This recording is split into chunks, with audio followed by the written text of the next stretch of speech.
Democrats. But let's bring in our panel to debate this, beginning with Democratic strategist Bill Caruso, alongside Bill, Terry Schilling, the president of the American Principles Project. Guys, welcome in. Good to see you both. Good to see you. Thanks for having me. I mean, it's just so iconic. I mean, it's Reagan. It's the moment there. I mean, we know Biden, and whether you're a Democrat or not, it's hard to stand up to Reagan himself. I mean, what an incredible president he was in this eloquence of speeches, Bill. But at the same time, if you go down to what the meat is of those questions, how can anyone look at that and say, yeah, we're better off under Joe Biden? Well, I think it's two things. First and foremost, and by the way, I grew up with Ronald Reagan being the first president I understood and identified as a president. I'm a fan of Ronald Reagan in a lot of ways, despite being a Democrat. We do remind voters of what things were like when Donald Trump was president. And there was a lot of chaotic situations going on. We can't rest on that alone. And I do think there's things in Biden's world that he can focus on. At the end of the day, at the kitchen table, if Americans don't feel as though there's someone fighting for them and working to make things better, he inherited a hot mess as a result of the global COVID situation that was going on. And I'm going to put that all on Trump's feet. But things are getting better, maybe not as fast as people want. But he's got to talk about what he's done and what he's going to do, and that includes the border. And I think Democrats have had a serious plan now to attack the border. The former president has said we're not going to do it for politics. These are important and decisive things that he can point to tonight and then throughout the remainder of this campaign. Terry, over to you. Look, I think that the Biden administration has been an absolute catastrophe across the board. It's not just the border. The border is probably the worst part, but it's not the only terrible part. I have an employee here that just bought a $625,000 townhome at 7% interest rates. His mortgage is more than mine, and I bought my house several years ago, and it's much bigger. I mean, the entire nation is suffering, and it's all from Democrat policies.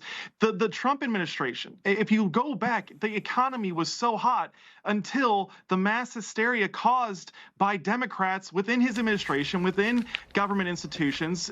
They created hysteria around COVID. It turned out not to be as terrible or as deadly or as infectious as we thought. I mean, people are still wearing masks. There's been so much dysfunction and chaos caused by Democrats in power. And I think the biggest lesson that Trump and his team, and I think many of us in the conservative movement have learned, is that we're in different times. We are in an age of social war. Some of this, too, has been Joe Biden's policy. Keystone Pipeline, our energy independence has been, these are direct moves that people will look towards, Bill, that Biden instituted. And also when it comes to crime. Migrant crime right now. This is an open border. The FBI, Christopher Wray, warning about lone wolves. We didn't hear that under President Trump. Well, but we are a nation of laws, and we have three branches of government that we've got to deal with. And acting unilaterally, as President Trump saw, some of the Trump-era policies were defeated in the courts. This is why having a functional Congress matters.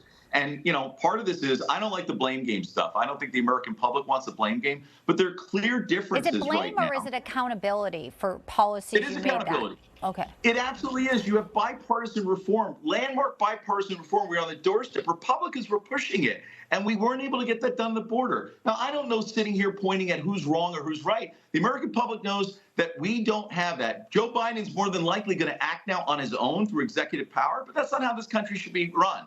And with all due respect, pointing back to COVID under Trump as the reason why we are, great. Let's do that. Let's talk about how Trump lacked leadership to guide us through COVID. So, I mean, we do have the Biden DOJ literally suing Texas, who just wants to deport people who are in our country illegally, and people who are in our country illegally are murdering people and killing people. I mean, these are facts, I think, that Americans are also looking at and saying, what's wrong with letting a state defend its borders? Terry, but go to some of Bill's points here.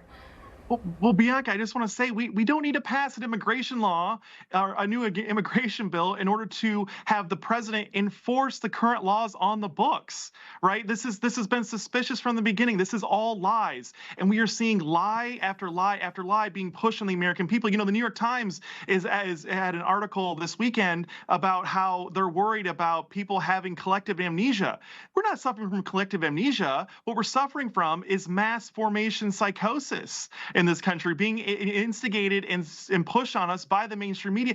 Joe Scarborough is telling us, F you, if you don't believe that Joe Biden is at the top of his game and that he's the best president we've ever had, essentially. This is a joke. This is worse than North Korean propaganda here. And my hope is that the American people still are able to sift through and the lies and the distortions and get to the truth. Robert Hur's report was damaging, and he'll be testifying on March 12th as well, the special counsel. He did call into serious questions. This is an independent, special counsel, like Jack Smith saying Biden, his memory couldn't remember things. It did cause major concerns, Bill.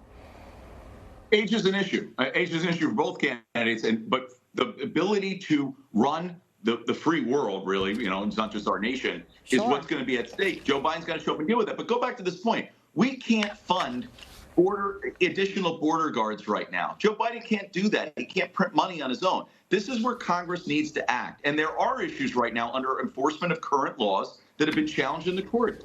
The Congress needs to act. That's the problem. Bill, do you think he deserves, I want to give you each a chance. Bill, you think he deserves another chance to run our country? I do, and I'll tell you why. I think Joe Biden has shown he's a decent person. His goals are to help move our country out of this mess that we have, this factionalism. And I think the most important thing is Joe Biden has been able to stand up to extremists in our party. Donald Trump is the extremist on the other side. Yeah, he's decent. He's decent to Iran as well, and a lot of terror groups, and maybe too decent to China. Maybe there's reasons why. I mean, let Terry have the final word here. Look, I'll go to Trump. I think Trump definitely deserves a second term. He was cut short of his first term. The Democrats started impeaching him on day one. Everything they accused him of and tried to impeach him on was turned out to be a total lie and disproven entirely. He did a great job with this country. Democrats tried to stop him every way they could. We need to give him another term because this country needs to turn things around. We can't have a DOJ that's going after parents that show up to school board meetings anymore.